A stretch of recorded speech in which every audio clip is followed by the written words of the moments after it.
देखिए ये क्या समझता है इसहाक डार, ये समझता है कि हम अंग्रेजी नहीं पढ़ सकते हैं। ये कहता है कि हम डिफ़ॉल्ट नहीं करेंगे, हम तो डिफ़ॉल्ट कर गए।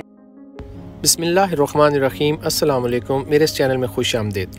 नाजरीन देखिएगा कि जनाब ज़फ़र हिलाली साहब जो मुल्क के एक मायानाज एनालिस्ट हैं, उन्होंने इस गवर्नमेंट को झंझोड़ के रख दिया है कि भाई आप ये कह रहे हैं कि भाई मुल्क डिफ़ॉल्ट में नहीं जा रहा। ये आप वीडियो एंड तक ज़रूर देखिएगा और मेरे इस चैनल को भी सब्सक्राइब कर लीजिएगा। देखिए ये क्या समझता है इसहाक डार, ये समझता है कि हम अंग्रेजी नहीं पढ़ सकते हैं। ये कहता है कि हम डिफ़ॉल्ट नहीं करेंगे, हम तो डिफ़ॉल्ट कर गए। हम विदाउट रिस्ट्रक्चरिंग डेट दे नहीं सकते हैं वापस। क्या इसको पता नहीं है? क्यों ये कहता है रिस्ट्रक्चरिंग? इसके माने जो तुमने कर्ज लिया है नहीं दे सकते, यू आर डिफॉल्टेड टेक्निकली।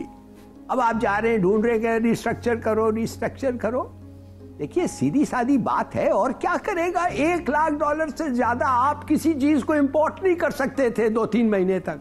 अब वो आके उसको $2 लाख किया है। $2 लाख जब आपके इंपोर्ट्स 27 बिलियन हो रहे हैं, भाई बाकी पैसे जो मिलियंस में इंपोर्ट हैं वो आएंगे किधर?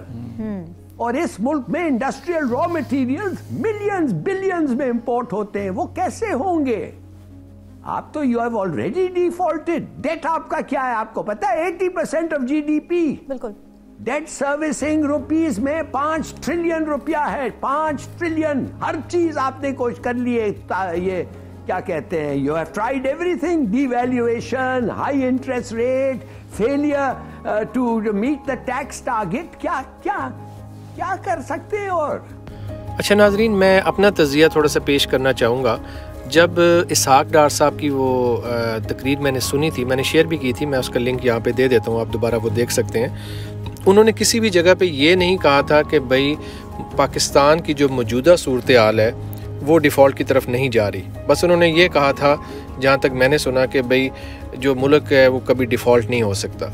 मैं हैरान हूँ, एक कामन शहरी होने के नाते इस चीज़ पे सोचने पे मजबूर हूँ कि क्या हमारे मुल्क के हालात वाकई इस कदर ख़तरनाक हो रहे हैं। जनाब ज़फ़र हिलाली साहब जो एक मुल्क के मायानाज एनालिस्ट हैं, आखिर उनका भी कोई तजर्बा है, उन्होंने ये बात की है, तो हम सबको इस चीज़ पे सोचना चाहिए कि क्या हम वाकई इस कदर ख़तरे के करीब हैं। अल्लाह ताला हमारे मुल्क को किसी भी परेशानी से बचाए, हमारे मुल्क की हिफाजत फरमाए।